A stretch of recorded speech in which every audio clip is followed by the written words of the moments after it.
So we'll jump right into it here on the Bitcoin price live chat we have here on Bitcoin Magazine Pro. And as we can see over the past, well, just few hours, just as I was about to film this, we've actually had a pretty stark retracement from above $74,000 down to about 71.5K. But I don't really think there's too much to worry about. I actually think this was a bit of a healthy pullback. In the video we did earlier in the week on Monday, we actually outlined that we do have some support beneath us, and I actually said I wouldn't actually consider scaling in here until we got to around 71 to 72K. If I just quickly go into TradingView here, what we can actually see is we're actually coming down quite nicely into a big cluster of volume support, coinciding with this technical level of around $70,000, which did act as resistance. And hopefully now if we can retest it as support, then again, that's actually a pretty bullish thing to see. And I don't think this was, again, too far removed from the realm of realistic possibility, due to the fact if we look at something like the active address sentiment indicator, again, we were starting to get some indications that we'd moved up a little bit too quickly without any healthy retracement. So this type of price action is perfectly normal, and I don't think that this is anything to worry about. In fact, like I said, it'd actually be quite bullish to actually reinforce that $70,000 as a big technical and psychological fundamental level of buy pressure and support. But that isn't really what this video is about. I wanted to actually look at the more broader picture of Bitcoin, because even in spite of this most recent downwards move, if we look to something like Bitcoin versus the NASDAQ, what we can see, we recently had a big drop beneath this as Bitcoin came to around $60,000. But if I just zoom out, what we're looking at here is this blue line, which is the Fibonacci retracement level. Now that might be a little hard to see, so I'll change it to yellow just for the time being. And what we can see is these levels, which are just purely drawn from a mathematical function being the Fibonacci sequence over price action as these price multiples. But we can see they've actually historically been pretty influential price action levels. What we can see is as Bitcoin bottomed out, which is where we drew this Fibonacci retracement from, as we came up, we could see we actually tested these levels on multiple occasions. As we came up here, tested as resistance, as support, resistance, support, came back, resistance, support. You get the picture. So they're pretty influential levels on the Bitcoin price action. And we can see we actually came down and bottomed out at pretty much exactly this Fibonacci retracement level. But one other interesting development, which we've just seen over the past couple of days, is we can see, if we just zoom in here, we've actually wicked up and just recently tested this blue level here. Now, if I zoom out, what is this blue level? It's actually the 2017 all-time high. So the fact that we're actually currently slightly beneath this actually means that on a relative purchasing power, a comparative measurement of strength, rather than just measuring against the US dollar, which is debasing every single year. If we measure Bitcoin against other comparable assets where people are rotating capital into, if you'd have bought Bitcoin at the Pico top in 2017, bearing in mind the price at that point was only around $19,000, and today we're above $70,000, you'd have underperformed the NASDAQ, which obviously isn't ideal, but you do have to consider that just because the buy and hold returns haven't been quite as extraordinary as maybe we'd have liked them to be, realistically, if you look at the percentage terms, where if you were able to scale in anywhere even close to the Bitcoin cycle bottom in the previous years, you'd have still made hundreds of % returns if you could have taken profit, at least partially, as we were getting towards these upper regions. So definitely something to keep an eye on. But as we're just retesting this level of now resistance and have retraced from this point, we're actually close to this level of Fibonacci retracement support. So it's going to be interesting over the coming days and potentially week or so to see how this really plays out. Now, this is something we actually covered in our recent site subscriber post. So if you're not a site subscriber, I would consider doing so. We put out some pretty great stuff, and I'm just going to quickly go through here. Oh, I haven't actually published it yet. So there you go. That's a little insight into the type of thing we usually cover in our weekly analysis posts. We usually go a little bit more in depth. But on a more macro picture, where do I think we can go? Because I think if Bitcoin can actually break above that level of resistance and start moving higher against the NASDAQ, then it really sets a precedent of Bitcoin over the coming days, weeks, and months as the asset to potentially rotate into, which is interesting because where Bitcoin is right now compared to where equities are, if we just look at the NASDAQ chart, we're not at bear cycle lows. Sure, we've had a little bit of retracement given some geopolitical uncertainty, but I mean, we're talking a handful of a percent. We're definitely not in low territories, recessionary territories after a big equities pullback.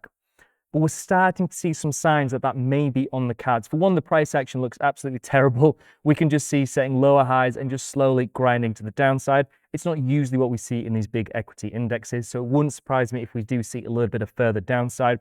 And if we look at something like the high yield credit cycles, what we can see is this cycle looks like it's pretty much over before it's even really started.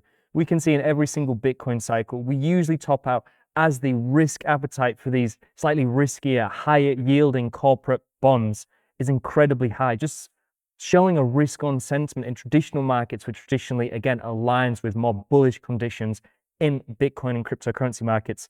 But already this is starting to rapidly decline, showing that we may have already ended in this kind of risk on cycle for equity markets, which of course trickles down to Bitcoin. But it's interesting because if I just go back to TradingView here and just go on the Bitcoin chart, which we were on previously, we can see that if I just add on the S&P 500 here, anytime Bitcoin is bottoming out, anytime we hit these massive major lows in bear markets, it's when the S&P 500 is also having big periods of drawdown. So I'll just go onto the weekly chart here and zoom way, way out.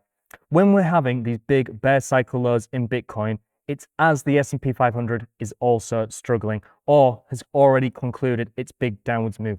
We're very strongly correlated to these more risk-on US equities, but it's a tried and trusted method. Anytime one of these assets is bottoming, the other likely isn't too far behind.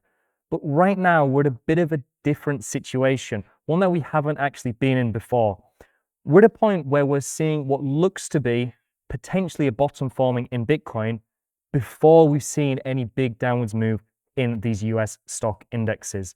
So now we need to ask the question, is this finally time for Bitcoin decoupling? Because like I said, when we usually see risk on sentiment shift and people becoming a little bit more bearish, not just in Bitcoin, but across all markets, then of course we see these more speculative, more volatile assets really struggle. But again, these are occurring as Bitcoin has already concluded its bear cycle, once everyone's capitulated. But if we look at something like the Bitcoin cycle capital flows chart, we can actually see that we're at a point now which historically is bear market bottoms. This is really outlining the flow of capital from new participants willing to pay slightly above odds for their Bitcoin compared to the more long-term experienced participants. What we can see, the level that we're at now is comparable to bear market lows. So we're at a point where if we do see a bit of a drawdown in equity markets, if we do see the S&P 500 and the NASDAQ start turning over and start moving to the downside even more than it already has done so, is Bitcoin going to suffer the same fate? In my mind, this is one of the best opportunities we've had throughout Bitcoin's entire history to have a true decoupling, because we've already seen a vast amount of capitulation in the market. If we just look at something like the spent output profit ratio, so rather than just looking at the new flows of capital in and out of Bitcoin, if we actually look at how many people have realized losses in their positions, again, this is comparable levels to what we see at Bitcoin bear market lows. Sure, there's some instances like the COVID 2020 dump which don't necessarily align with this, but if we look to something like the MVRV momentum indicator, what we can do, look at the MVRV, which is the realized cap or realized value of Bitcoin, the average accumulation price or cost basis for all market participants, and compare that to its 365 daily or 1 year moving average, which gives us the MVRV momentum indicator. But if I go back to TradingView here and just zoom out and just look at Bitcoin, what we can do is if I just bring this up here, that's the wrong chart, I'll cut and it's magically going to appear. And like magic, we're back. On TradingView, if we look at the divergence between the MVRV actual underlying ratio and that 365 daily moving average, if we actually divide that MVRV by its moving average, we almost get the amount we're exceeding or underneath that technical yearly average. And what we can see is there's actually quite a lot of similarities in when Bitcoin is topping out. We can see we usually see major peaks in price action as we're getting to around the 1.7, 1.8 values on this. What we can do is take it one step further. What I've done is add a normal distribution curve to this data. So throughout the entire history of Bitcoin, we can identify when they're in the top, say, 5 percentile of data points, which is about at 1.653, just around here. And the bottom 5th percentile, which is at the 557 or about 5.6. So I'll put that around here. Now, what we can see is as Bitcoin is topping out, again, it's usually in the top 5 percentile data points on this MVRV momentum ratio indicator, which I know is a bit of a mouthful, but we're also bottoming out, giving unbelievable accumulation opportunities when we're in this bottom 5th percentile, when we're beneath this bottom line. And that's recently what we've just done. Now, again, it's not going to catch every single market peak, but it's just interesting to note how rare it is to actually be in these big upper territories or in these massive lower undersold territories. And again, anytime we've been in these huge downside move regions where we've hugely diverged from the previous yearly MVRV average, this is when the S&P 500 is bottoming out. We see such correlation in these two data points that it makes sense that as Bitcoin's bottoming out, the S&P is usually bottoming out and vice versa. They're fairly risk-on speculative assets compared to more safe haven assets like bonds or even gold. But if we look at the ratio between Bitcoin and the S&P 500, again, we can see as the S&P has been moving to the downside, Bitcoin has been moving up relative. So our relative purchasing power, our comparable purchasing strength of Bitcoin has been increasing during this downwards move.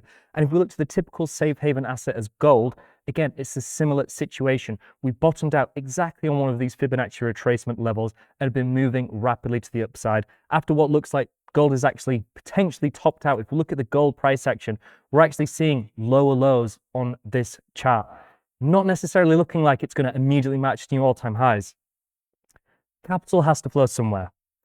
If we look at the Bitcoin supply and demand economics, it looks like most of the sellers are exhausted. And I know there's memes like this, the sellers are exhausted, but they actually never get exhausted. But looking at the capital flow charts for Bitcoin, looking at the spent output profit ratio, looking at all of the metrics that we can track for on-chain data, to not just look at the price action, but to actually see who's buying and who's selling. Bitcoin is at capitulation levels before the S&P 500 has really made any move. So if there was ever an opportunity to see a true decoupling from Bitcoin and traditional equities, I do think now is the best opportunity we've had, or at least one of the better opportunities we've had throughout the entire history of Bitcoin. So just to summarize, after some promising price action, there were some indications that price may have been a little overextended to the upside, and we did actually see a little retracement following that. Looking at the relative purchasing power versus US equities, the index like the NASDAQ, we could see we're actually retesting that 2017 previous all-time highs resistance now. Those ratio charts are so powerful and I don't think utilized even nearly enough. So it's not something that you've really explored before. Then just go into TradingView and just use that divide symbol and look at the relative purchasing power. Within the crypto markets, we do it quite a lot, or at least we used to. We used to measure altcoins in BTC or Satoshis rather than pure US dollars. But if you do this, then it gives you an actual underlying view of the relative strength. And a lot of ultra high net worth sophisticated investors are using these to see where to rotate capital into, because measuring against a debasing fiat currency, like I said earlier, is kind of not showing the true strength appreciation of an asset. However, I think right now could truly be a genuine opportunity for Bitcoin to show some relative strength with a more prolonged decoupling. It's been a narrative for years and years and years, and really there's not been a good opportunity for Bitcoin to do this. Sure, we've had a few days, maybe even a few weeks or so, where Bitcoin's been moving up and we've not really seen that in the S&P. But for the most part, we can see the correlation between Bitcoin and more risk-on speculative equity indexes is incredibly strong. And we usually see Bitcoin have these capitulation bottoming events after we've already seen equity indexes like the S&P have big retracements and big drawdown periods. And in Bitcoin, we've already seen this while equities are just a couple percent from their all-time highs. So does this mean that equities have already bottomed? Or if we do see a big retracement in equities, can Bitcoin continue this relative purchasing power increase against even safe haven traditional store value assets like gold? Ultimately, markets are just supply and demand economics. If the Bitcoin sellers are truly exhausted, external capital has to rotate somewhere. Sure, there's fiat currency, sure, there's bonds, but we're not really seeing any indication that these traditional store value assets and inflationary hedge-proof assets are really performing exceptionally well. And I think if Bitcoin can gain some momentum, then hopefully we can see Bitcoin's true narrative come to fruition. But I wouldn't say it's a guarantee, of course. this is all quite theoretical. If we can start reclaiming some of those previous levels of resistance on those ratio charts and start climbing higher, then it gets a snowball effect. In markets, strength attracts strength. Once we see assets start moving forward, gaining some momentum, more capital flows into them. So if Bitcoin can do that, great. I don't think it's necessarily a guarantee. It's 50-50, I'd say. But if we look at traditional store assets like gold, as we said many, many times, it doesn't really look like they're up to the bill at the minute. So interesting times ahead. And I do think the coming days, weeks, and potentially month or so could be decided in just the coming days if Bitcoin can actually start showing some relative strength and start moving up past those key resistance levels. But as always, I hope you enjoyed today's video. Hope you enjoyed the content we've been putting out recently. Over the next few weeks, I'm actually going to be putting out some interviews that I did with some previous analysts in the space, we'll call them, as I did that 131-year docuseries, which just went down beautifully. All 17 or so of you enjoyed that content.